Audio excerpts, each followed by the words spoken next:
Assalamualaikum warahmatullahi wabarakatuh. Gimana kabar peserta didik sekalian? Semoga sehat selalu dan dalam lindungan Allah Subhanahu wa taala.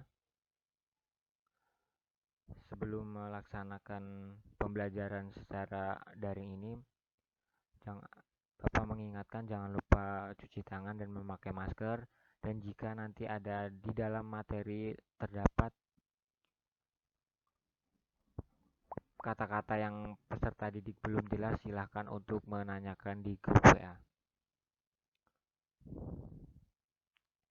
Sebelum melaksanakan pembelajaran, marilah kita berdoa menurut kepercayaan masing-masing. Berdoa dimulai.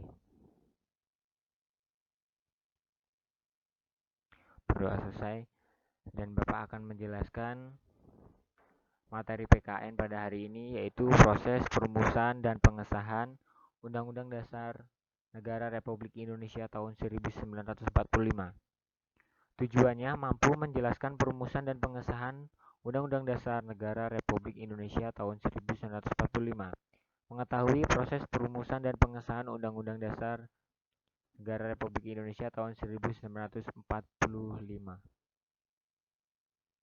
Selanjutnya, judul besarnya proses perumusan dan pengesahan Undang-Undang Dasar Negara Republik Indonesia tahun 1945.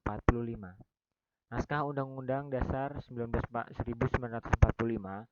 pertama kali dipersiapkan oleh BPUPKI pada masa persidangan kedua tanggal 17 Juli 1945. Pada saat itu, pembahasan hal-hal teknis bentuk negara dan pemerintahan baru. Dalam masa persidangan ini, dibentuklah panitia hukum dasar yang berjumlah 19 orang, yang diketahui oleh Insinyur Soekarno. Selanjutnya, Ketua BPUPKI Rajiman Widyodiningrat sebagai ketua mengumumkan penambahan anggota baru, yaitu Abdul Fattah Hasan, Asikin Natanagara, Surjo Hamijojo, Muhammad Nur, Mas Besar Marto Kusumo, dan Abdul Kafar. Insinyur Soekarno selaku ketua panitia kecil telah menerima usulan-usulan tentang Indonesia Merdeka. Usulan tersebut digolongkan menjadi 9 kelompok sebagai berikut. Jadi Insinyur Soekarno selaku ketua panitia kecil menerima usulan-usulan tentang Indonesia Merdeka, yaitu yang A, meminta Indonesia merdeka selekas-lekasnya, meminta Indonesia segera merdeka.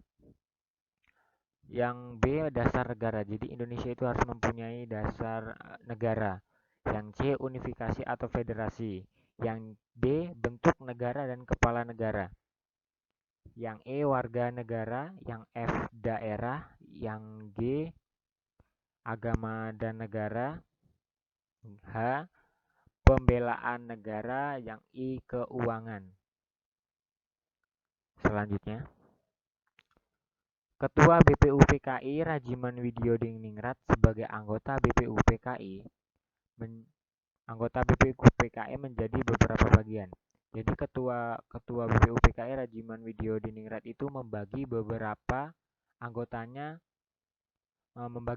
bagian anggotanya, yaitu yang pertama di bagian rancangan undang-undang. Rancangan undang-undang ini yang diketuai oleh Insinyur Soekarno dan anggotanya Misra Amaramis, R. Oto Iskandar Dinata, dan selanjutnya. Bisa dipahami pada peserta didik. Dan selanjutnya itu bagian kedua, bagian urusan keuangan dan perekonomian yang diketuai oleh Dr. Andes Muhammad Hatta. Dan anggotanya Surahman, Margono, Sutarjo, Samsi, Roseno, Surjo Hamijojo, Ki Hajar Dewantara, Kusuma Hadi Kusumo, dan sebagainya. Dan selanjutnya bisa peserta dibaca sampai toko nami ini. Yang bagian ketiga, pembelaan tanah air. Jadi yang diketuai oleh Abi Kusno. Anggotanya itu Abdul Qadir, Asiki Natanegara, Bintoro, Hendro Martopo, Muzakir, Sanusi, Munandar, dan selanjutnya. Jadi BPUPKI ini tadi udah dibagi, anggotanya dibagi menjadi 3 bagian, yaitu bagian perancangan Undang-Undang Dasar, bagian urusan keuangan dan perekonomian, dan bagian pembelaan tanah air. Selanjutnya, pada 11 Juni 1945, Panitia Perencanaan Undang-Undang Dasar menghasilkan kesepakatan sebagai berikut. Memutuskan bentuk negara unitarisme atau serikat, unitarisme atau serikat. Yang kedua, kepala negara ditangani oleh satu orang presiden. Jadi kepala negara itu dipegang oleh satu presiden. Yang ketiga, membentuk panitia perancang Declaration of Rights yang beranggotakan Ahmad Subarjo, Sukiman, dan Parada Harahap. Yang keempat, membentuk panitia kecil perencanaan Undang-Undang Dasar yang diketahui oleh Profesor Dr. Supomo dan anggotanya Mr. Wong Sonegoro. Jadi pada tanggal 11 Juni 1945, panitia perencanaan Undang-Undang Dasar menghasilkan 4 kesepakatan, yaitu memutuskan untuk bentuk negara, kepala negara ditangani satu orang presiden, membentuk panitia perancang, membentuk panitia kecil perencanaan Undang-Undang Dasar yang diketahui oleh Profesor Dr. Supomo. Dan selanjutnya, pada tanggal 13 Juli 1945, panitia kecil perancang Undang-Undang Dasar berhasil menyepakati beberapa hal, antara lain lambang negara, negara kesatuan, dan sebutan Majelis Permusyawaratan Rakyat. Pada tanggal 14 Juli 1945, laporan Panitia Perencanaan Undang-Undang Dasar disepakati oleh Insinyur Soekarno meliputi 3 hal, yaitu yang A, Pernyataan Indonesia Merdeka. Yang B, pembukaan Undang-Undang Dasar disepakati dari Piagam Jakarta. Jadi pembukaan undang-undang ini diambil dari Piagam Jakarta. Yang C, Undang-Undang Dasar sendiri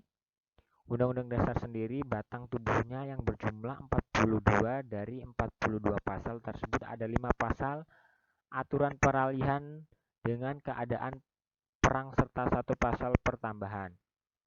Jadi pada tanggal 14 Juli 1945 ini Panitia Perencanaan Undang-Undang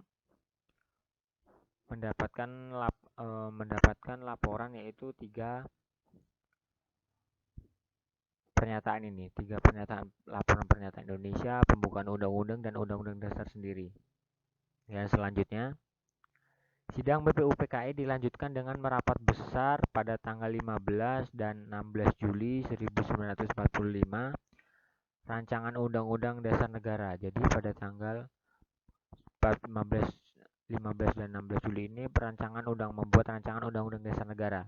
Dan pada tanggal 16 Juli 1945, Ketua BPUPKI memastikan bahwa semua anggota setuju dengan laporan hasil kerja Panitia Perencanaan Undang-Undang Dasar yang diterima usulannya dari Panitia Keuangan dan Panitia Pembelaan Tanah Air. Yang tadi itu. Selanjutnya, terima kasih kepada peserta didik. Jika ada yang belum jelas, silakan ditanyakan.